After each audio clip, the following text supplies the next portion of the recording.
Hi folks, Sandro here with more cartoon news and shenanigans, and today I'm going to be doing a quick review of Sonic the Hedgehog 2. I only just saw the movie yesterday, even though it's been out for a little while now, and I wanted to give you guys my thoughts and do a review of it. It's a quick review. I always say it's going to be a quick review, then it goes for half an hour, but this is Sonic we're talking about. You got to go fast. It's Sonic. So I'm going to try and get this review under 10 minutes, just a very blank, raw thought review here. And I'll start out by telling you guys I give it an 8 out of 10. I also saw that movie Minions, The Rise of Gru recently. I thought that film was also good. I also give it an 8 out of 10. But if I had to pick between these two movies, I definitely think Sonic was better. I think Sonic was more exciting to watch. It was a little bit more fun. And I just enjoyed the characters. What can I mean, Jim Carrey. I'm a Jim Carrey fan. What can I say? But Steve Carell is pretty solid. I just like Sonic better. So 8 out of 10 is what I give it. Overall, great score. Just a great, not a lot of things to nitpick here. You know, like I said, 8 out of 10. So I'll start with, I did like that the movie does start off where the first one left off with, Dr. Eggman. He's stuck on the mushroom planet. I also like that it's like, we do see that he's kind of going a bit mushroom crazy, where he's drinking the mushroom like coffee every day, trying to make the flavor taste better. I did like that. He had the Rube Goldberg machine or whatever the hell you call those things. And it was really cool.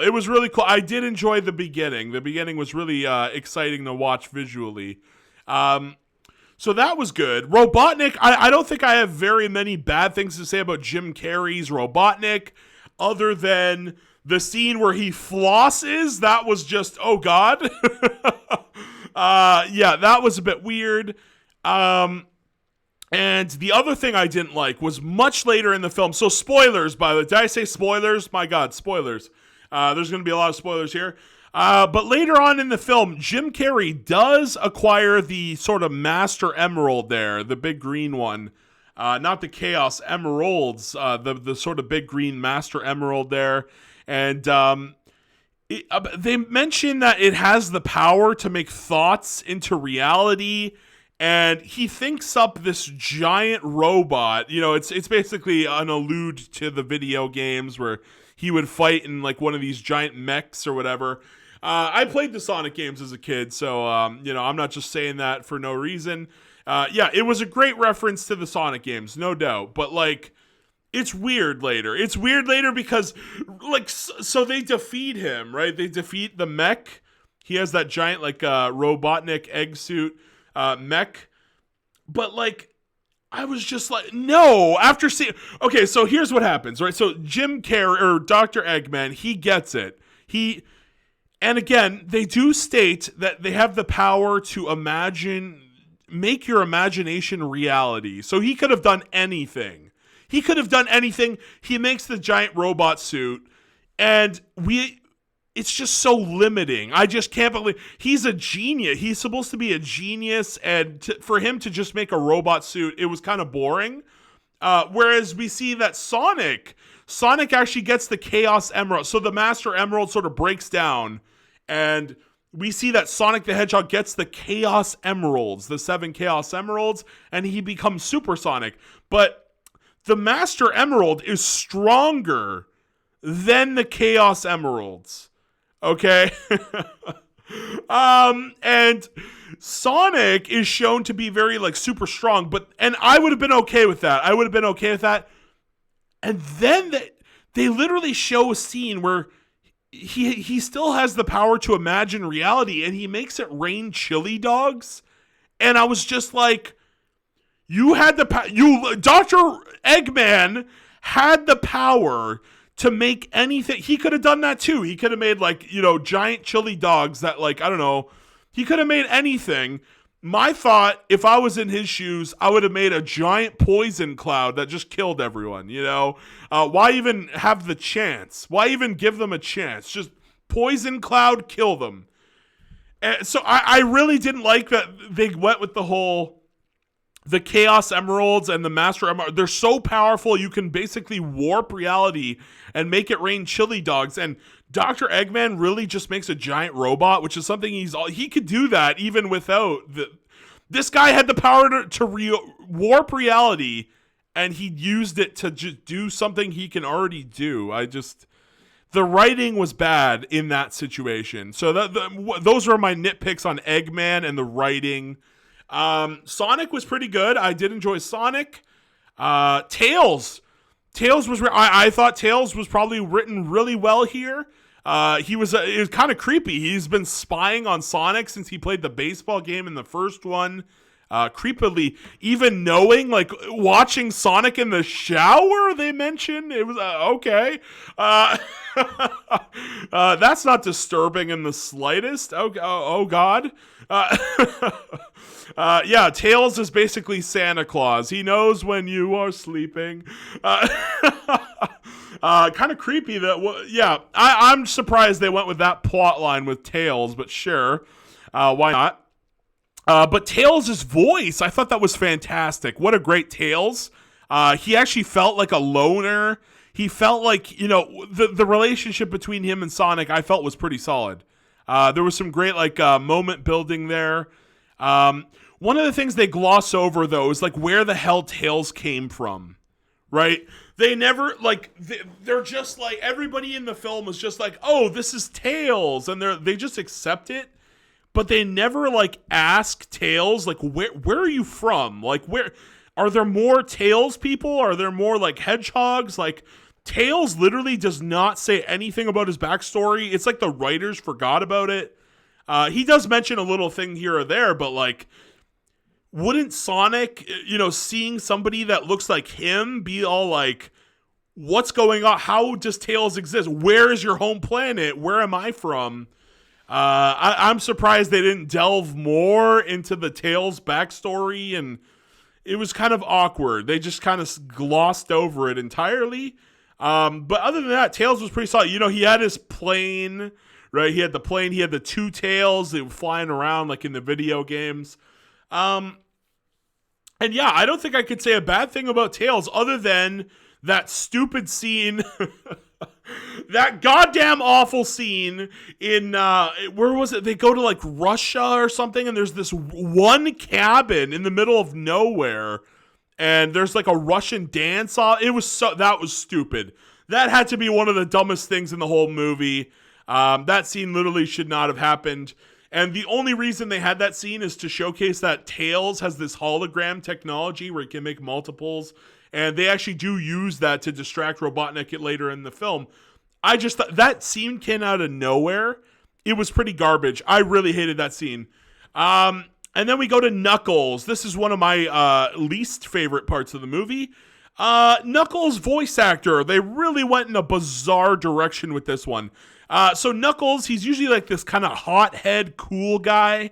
If you've watched any cartoons of him or any shows with him, he has a very distinct kind of macho kind of voice. With this one, he sounded like an elderly Australian man. You're a bloke, Oi, Sonic, what's going on over there? It was Knuckles' voice was just, what the fuck did I just listen to? This has to be the worst take on Knuckles I've ever seen. What were they thinking? Yeah, I don't understand why he sounds like an elderly Australian man, but he does not sound young. He does not. He sounds very off. Knuckles literally felt off the whole movie. And they played him up at I guess he's always been a bit of a meathead, a knucklehead. But yeah, he is really stupid in this movie. Really, really stupid. And that's fair. That's fair. I guess if you compare him to Tails is a genius, so they had to have a stupid guy to play off of.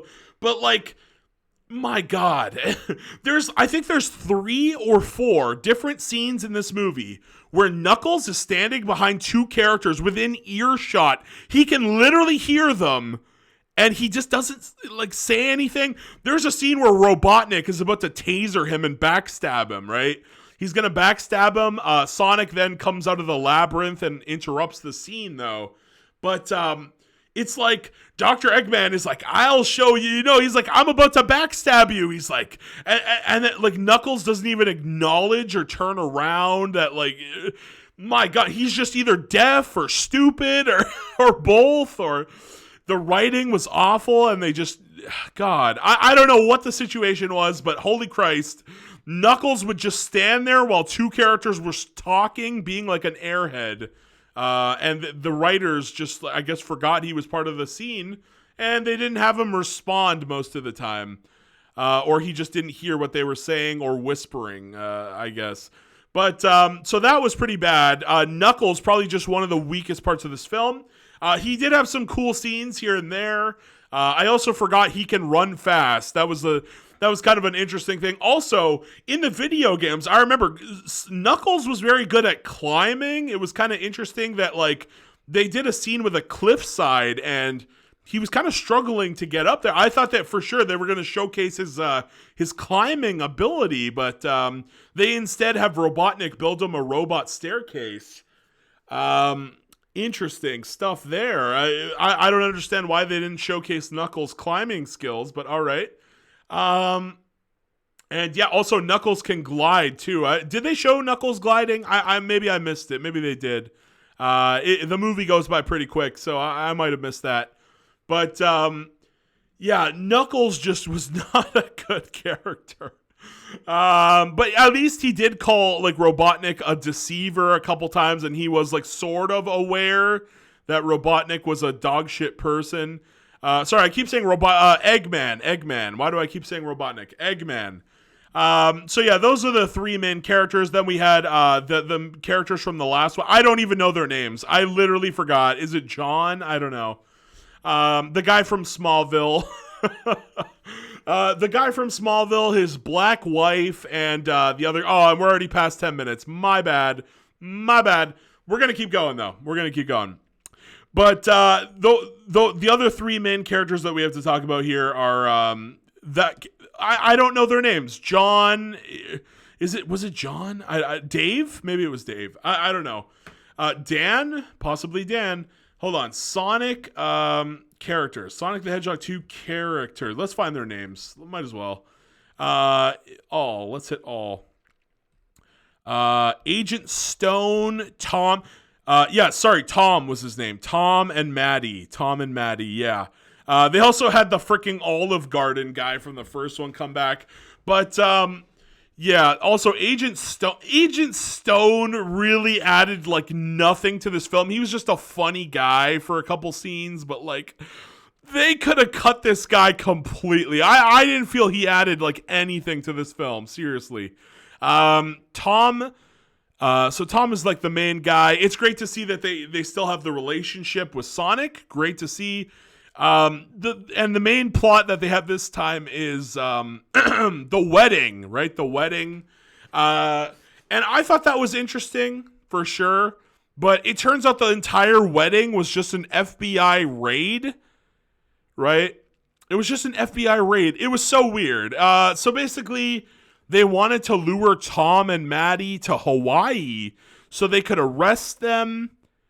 It was just a weird plot. I don't know what... I mean, I like this scene where the ring, right? Who is it? Tom throws the ring and Sonic is trying to escape the avalanche with Tails. And, like, that was a cool scene. I like that scene. That was a great scene. But the whole plot with Tom and Maddie and Maddie's, like, weird friend, the fat black woman, it was just... that plot was a bit tacked on. I don't know what to say here. They just FBI arresting them after all this time with Sonic? Like, what? I don't know. I don't understand. It was just baffling. Wouldn't they just go to their houses while they're sleeping and just get them? Like, I don't know. I guess the whole plot was that Sonic is too fast, so he maybe could get them out of the situation. I don't know. I don't know. The government was just garbage in this film, though. Literally, we have a scene where two black women beat the entire, like, is it the FBI or the CIA? Literally two black women that are out of shape defeat these, like, jacked men It was just unbelievable. It was fucking unbelievable. So that's why I give it 8 out of 10. There was just some garbage like that in the movie.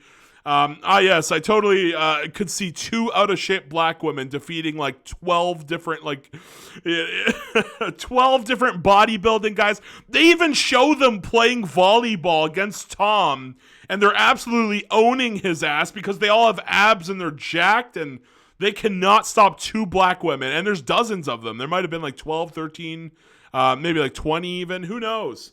But not one of them could stop these minor characters. And it's really weird because, like, they're literally all everybody in the wedding was like almost everybody was part of the setup. And you're telling me we have all these characters on standby and nobody can arrest 2 black women that are out of shape. Fantastic.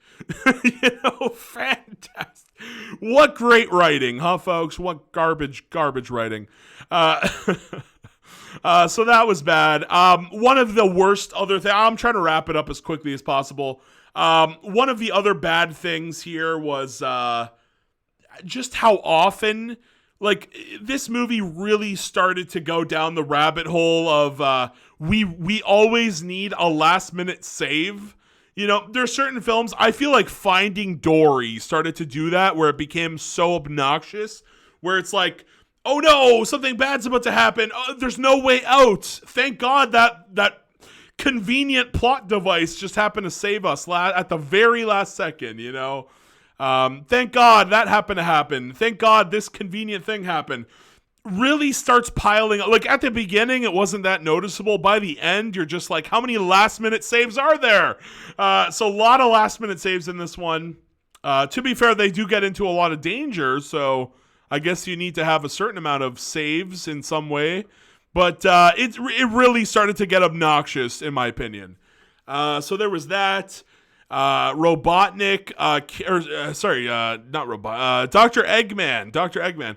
Another thing was that I felt like his robots literally did nothing. Like, this guy had dozens of robots. They can't even kill humans. They have lasers, and they never seem to damage anyone. It's very, like, nobody gets hurt in this film. Like, seriously.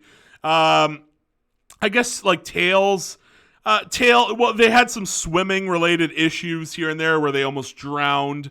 But, I guess Tails took some damage during the avalanche or whatever.